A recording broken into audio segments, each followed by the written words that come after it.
آپ دیکھ رہے ہیں مسائل کا حل چینل۔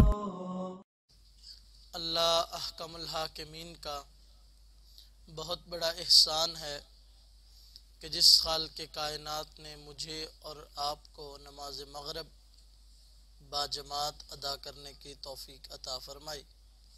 اللہ تعالی ہمارا یہ نیک عمل خالصتاً اپنی رضا کے لیے قبول و منظور فرمائے۔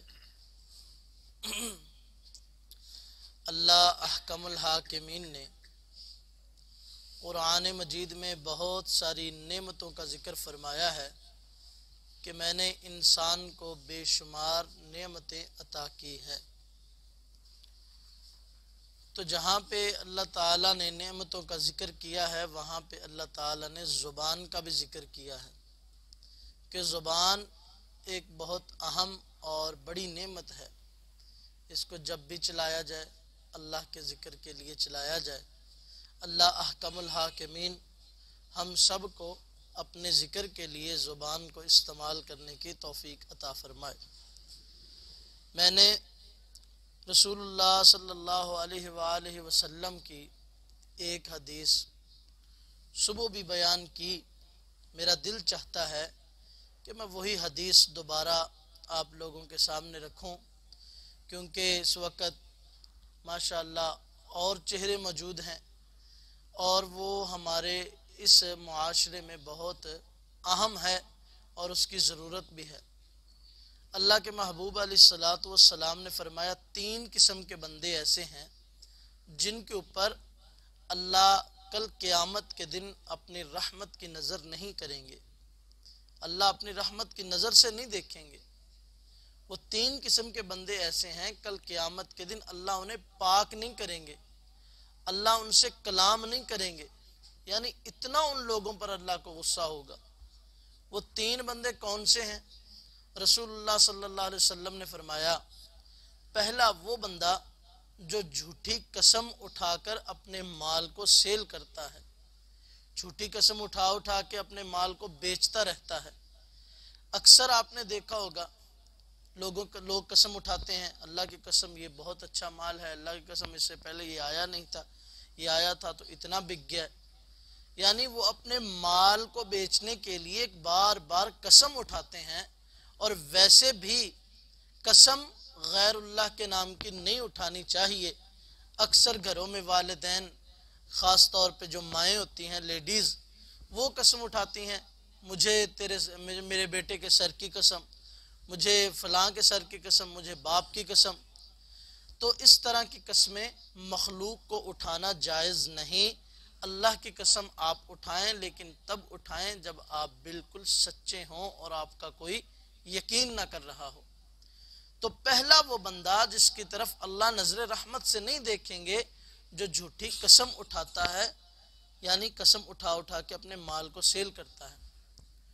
اور دوسرا وہ بندہ رسول اللہ صلی اللہ علیہ وآلہ وسلم نے فرمایا جس بندے کی شلوار ٹخنوں سے نیچے رہتی ہے، اس کو ہم گناہ ہی نہیں سمجھتے، اس کی طرف توجہ ہی نہیں دیتے۔ ہم اپنے گریبان میں جھانکیں، اگر خود شلوار کو ٹخنوں سے اوپر رکھتے ہیں تو اپنے بچوں کی طرف دیکھیں، کتنا بڑا گناہ ہے کہ اللہ نظر رحمت سے نہیں دیکھیں گے۔ تو کیا ہم یہ چاہتے ہیں کہ ہمارے بچوں کی طرف اللہ نظر رحمت سے نہ دیکھیں؟ کیا ہم یہ چاہتے ہیں کہ ہمارے بچوں پر اللہ اتنا ناراض ہو جائے؟ کیا ہم یہ چاہتے ہیں کہ ہمارے بچے جہنم کی آگ میں دھنس جائیں؟ اللہ کی قسم کوئی والدین بھی نہیں چاہتا، لیکن ہماری صرف بے توجہی ہے۔ ہم اپنے بچوں کے پاؤں کی طرف تو کبھی دیکھیں کہ ان کی شلوار ٹخنوں سے نیچے ہے یا اوپر ہے۔ رسول اللہ نے فرمایا جس کی شلوار ٹخنوں سے نیچے ہے اللہ تعالیٰ اس کی طرف نظر رحمت سے نہیں دیکھیں گے۔ تیسرا وہ بندہ، راوی بیان کرتے ہیں اللہ کے پیغمبر ٹیک لگا کے بیٹھے ہوئے تھے، سیدھے ہو کے بیٹھ گئے اور بس یہی بار بار کہنے لگے کہ تیسرا وہ انسان ہے جو جھوٹی گواہی دیتا ہے، جو جھوٹی گواہی دیتا ہے وہ ہلاک ہو گیا، جو جھوٹی گواہی دیتا ہے وہ ہلاک ہو گیا۔ میرے بھائیو، جھوٹی گواہی دینا یہ کوئی چھوٹا جرم نہیں ہے، یہ بہت بڑا جرم ہے۔ آپ کی ایک گواہی کی وجہ سے کسی کو پھانسی ہو جائے آپ کی گواہی کی وجہ سے، کسی کا کریکٹر خراب ہو جائے آپ کی گواہی کی وجہ سے، کوئی بندہ ذلیل ہو جائے. لہٰذا حق کے ساتھ ہر وقت کھڑے ہوا کریں. یہ نہ کہا کریں اب یہ تو میرا باپ ہے تو میں اس کے خلاف کیا گواہی دوں. اگر تیرا باپ غلطی کر رہا ہے تو اس کی طرف نہ ہو، نہ اس کی غلطی میں انویلپ ہو. اگر تیرا بھائی ہے تو اپنے بھائی کی طرفداری کر کے جھوٹی گواہی نہ دے، کیونکہ یہ بہت بڑا جرم ہے. یہ 3 قسم کے بندے کل قیامت کے دن اللہ کے ہاں جب جائیں گے تو ان کی طرف اللہ نظر رحمت سے نہیں دیکھیں گے. پہلا وہ بندہ جو جھوٹی قسم اٹھاتا ہے، دوسرا وہ بندہ جس کی شلوار پینٹ چادر ٹخنوں سے نیچے رہتی ہے، اور تیسرا وہ بندہ جو جھوٹی گواہی دیتا ہے. اللہ تعالی ہمیں ان تینوں برے اعمال سے بچنے کی توفیق عطا فرمائے. خود بھی بچیں، اپنے بچوں کو بھی اس بات کا حکم دیں اور اپنے دوستوں کو بھی بتائیں. انشاءاللہ جتنا آپ دین کا کام کریں گے، اب نبیوں نے نہیں آنا، یہ دین کا کام میں نے اور آپ نے کرنا ہے. نبی نہیں آئیں گے دین سکھانے کے لیے، یہ ہم نے سکھانا ہے لوگوں کو.